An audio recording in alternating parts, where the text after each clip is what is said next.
Can you really get your money back? Can you get your supercar back?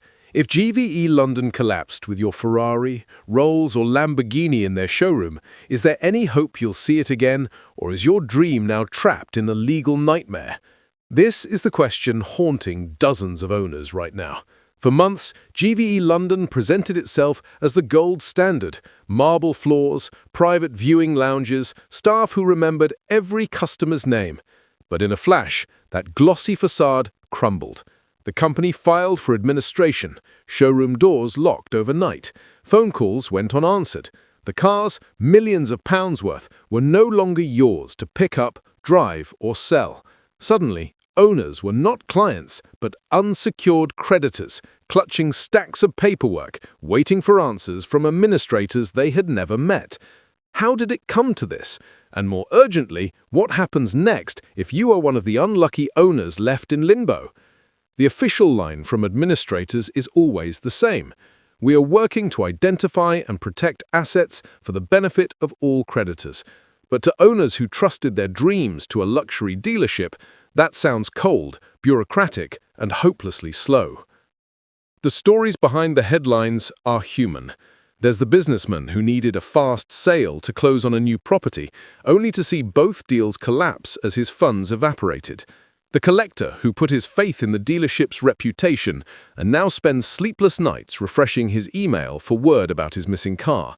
The young entrepreneur whose first taste of luxury became a lesson in loss, waiting in a queue behind banks, the taxman, and a list of other creditors.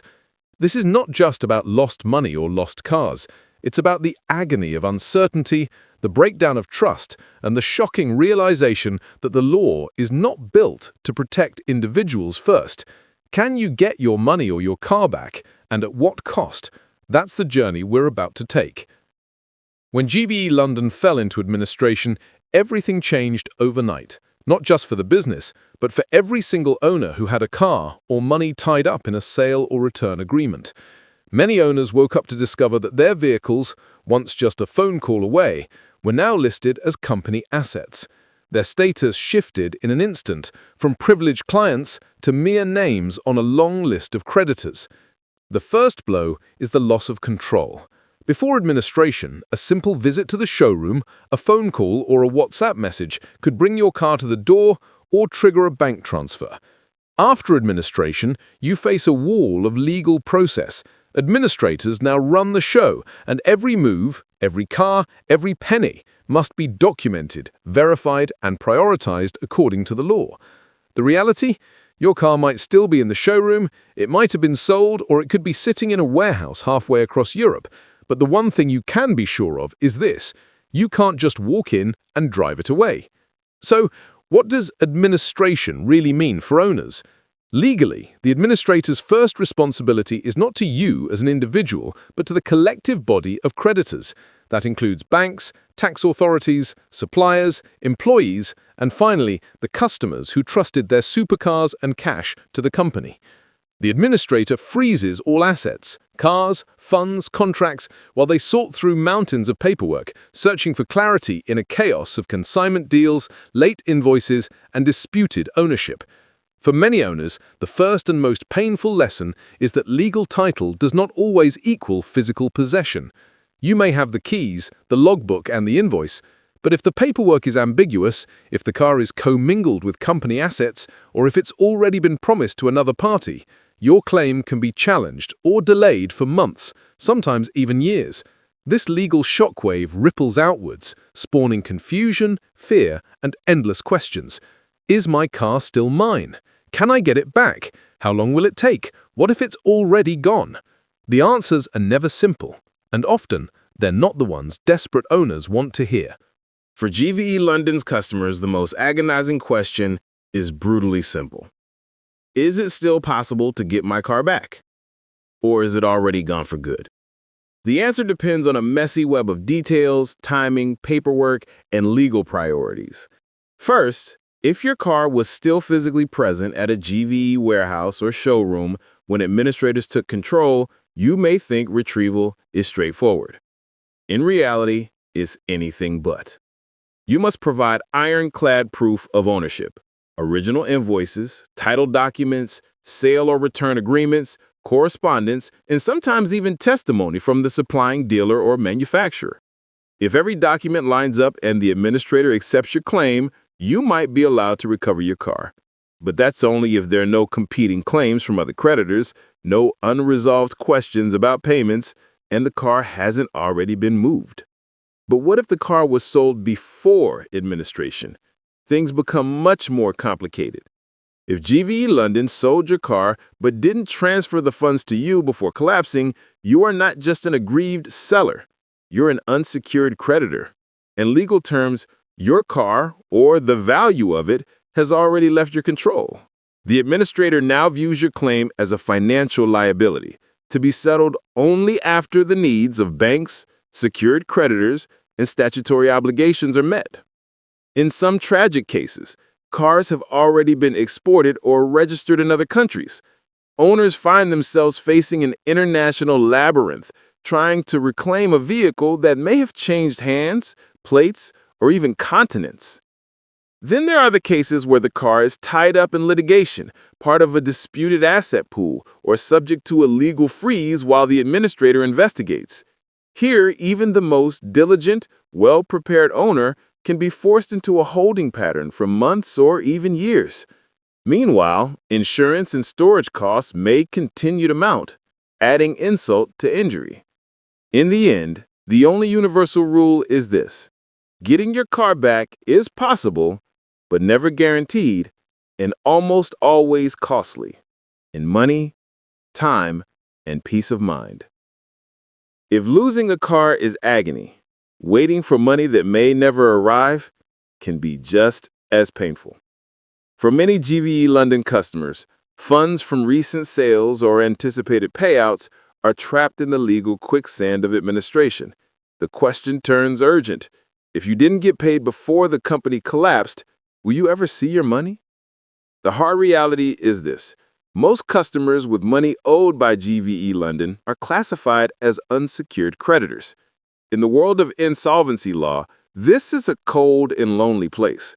Unsecured creditors stand at the end of the queue, behind the banks with secured loans, behind HMRC, the UK tax authority, behind employees owed wages, and sometimes behind suppliers with contractual priority. In high-profile collapses, unsecured creditors routinely receive only a fraction of what they're owed, sometimes as little as 5 to 10%, and in many cases, nothing at all. The process itself is slow and often demoralizing. After administration begins, you must file a formal claim with the administrator supported by detailed paperwork, contracts, correspondence, proof of transfer, and evidence of debt. Every claim is scrutinized, often challenged, and then batched with hundreds of others.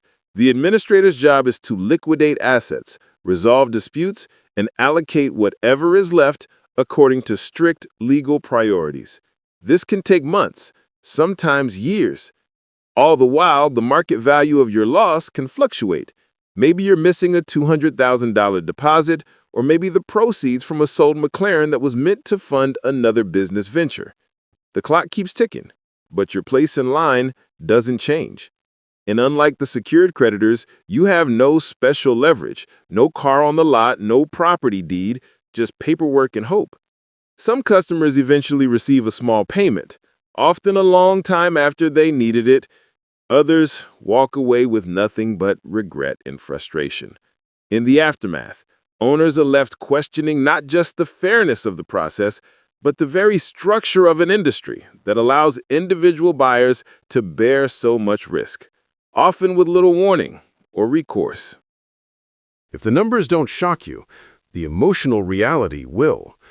For GVE London's customers, the ordeal goes far beyond missing cars and lost payments. It's a trial of nerves, stamina, and faith in a system that feels stacked against the individual. Many describe the aftermath as a full-time job, when they never wanted, chasing paperwork, calling administrators, hiring lawyers, and trying to read between the lines of every legal update. The legal maze is formidable. Every communication with the administrator is formal, slow, and thick with jargon. One misplaced document, one missing receipt, and your claim might be delayed or dismissed entirely. Some owners, faced with disputes or ambiguous contract wording, find themselves fighting not only the administrators, but also other creditors, even the new holders of their cars. If the vehicle was exported or resold in good faith, international law and cross-border cooperation introduce a new layer of expense and complexity, sometimes rendering recovery impossible, no matter how clear your original ownership. Then comes the emotional toll. For some, it's the humiliation of explaining to friends or business partners why a seven-figure asset has vanished, and why lawyers, not keys, are now their only recourse.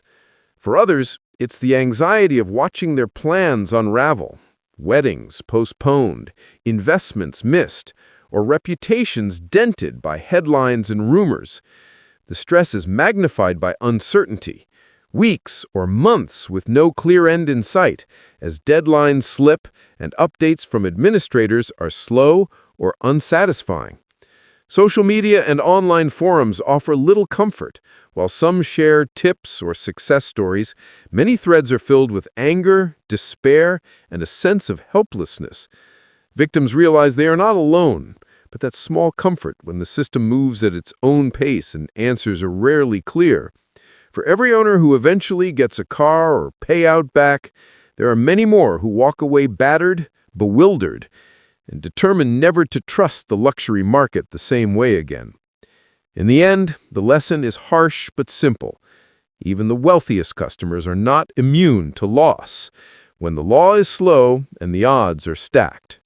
So, what's left for owners stuck in the GVE London fallout, or anyone fearing their dream car could become a legal nightmare? While there's no easy fix, there are steps you must take, realities you have to accept, and hard lessons every consignor should learn. Step 1. Gather your evidence. Before anything else, collect and organize every piece of paperwork. Contracts, emails, payment receipts, sale agreements, title documents, even text messages with GVE staff. Every detail counts, and missing evidence can cripple your claim. Administrators are overworked and by the book. Their job is not to chase you from missing files. Step 2. Lodge your claim fast. Contact the appointed administrator immediately. Follow their procedures for lodging a claim and meet every deadline. Any delay puts you at risk of exclusion, and with hundreds of claimants, your case can easily be lost in the shuffle. Be meticulous, be proactive, and get written confirmation for everything. Step 3. Legal help is not optional. If your case is disputed, your car has been sold abroad, or your paperwork is unclear, hiring an experienced insolvency lawyer is essential. Yes, it's expensive, but losing your car or payout because of a paperwork technicality is worse.